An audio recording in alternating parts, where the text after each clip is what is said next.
plus market of business aviation. Yes.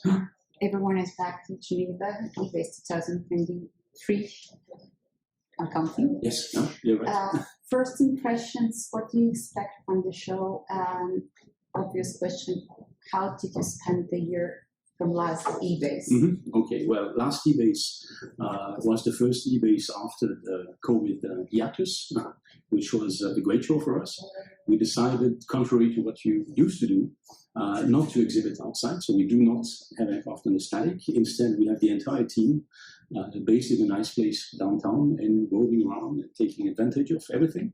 So it has been really good for us. We're going to have a great party tomorrow evening, a bit outside of Geneva. I think for now we are at 500 confirmed guests. Last year we had something like 380 and we were more than 500 in the end, so I'm a bit scared to see. No, it's going to be good. So we have to read newspapers, but what exactly will happen there? At the party? Well, you need to be there to see.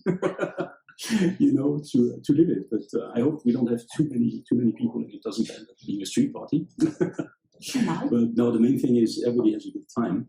I think the industry as such had very good times in the past 2 years, which to an extent was astonishing, because after COVID, nobody really knew what was coming, right? So we backed that. We're very happy about it.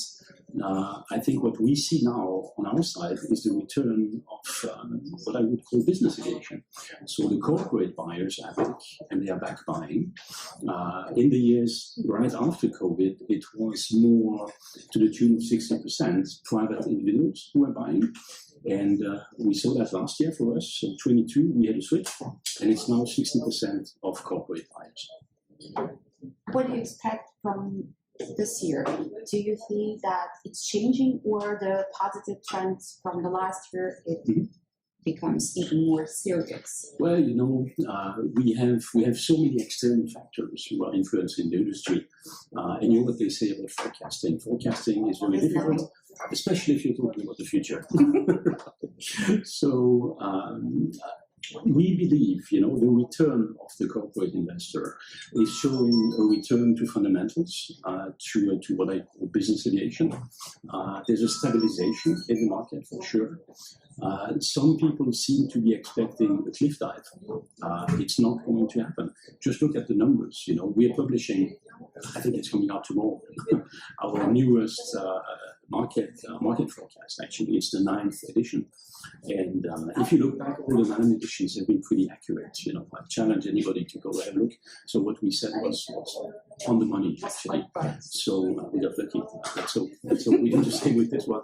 But what we forecast is, if you look at the numbers in 22, we had about 2,400 transactions worldwide and 300 aircraft.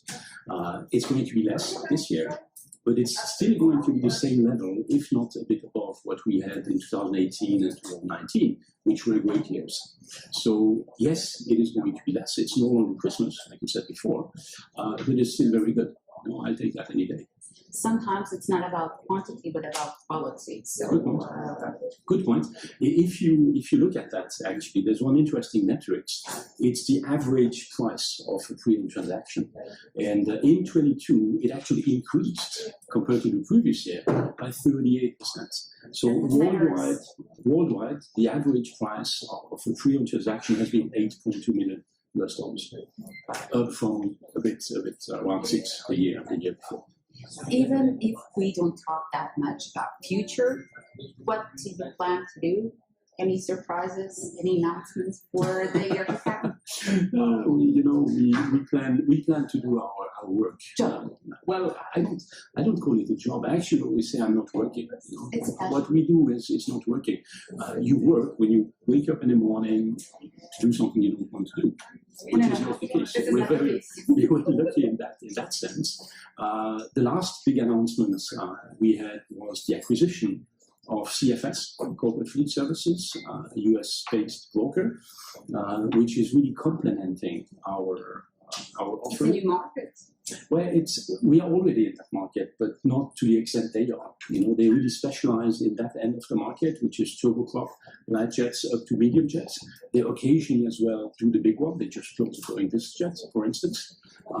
but it will just round our offer, you know. We were publishing that, and I was wondering what will be the result of that acquisition, because you got something you didn't have of before, so it's extension, in fact, of services to a little different segments. Yeah, exactly.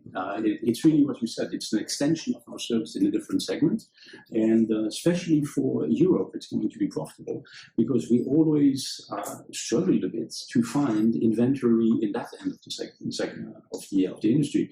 So it is going to help us find aircraft for our European clients. A lot of the European buyers are actually buying smaller aircraft. It's a smaller, nearly set country. It's a smaller continent, and that's going to be very profitable for us. So I'm wishing you a very good show. Yeah. Looking forward to publish the forecast, even if it's not totally.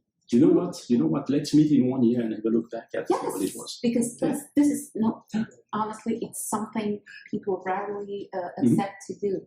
Yeah. Because they always are. They should. They should. They want to be right. And then when you have to look back and analyze maybe some mistakes or something, they like to do that. Well, as I said before, it's number 9. The 8 others have been good. So.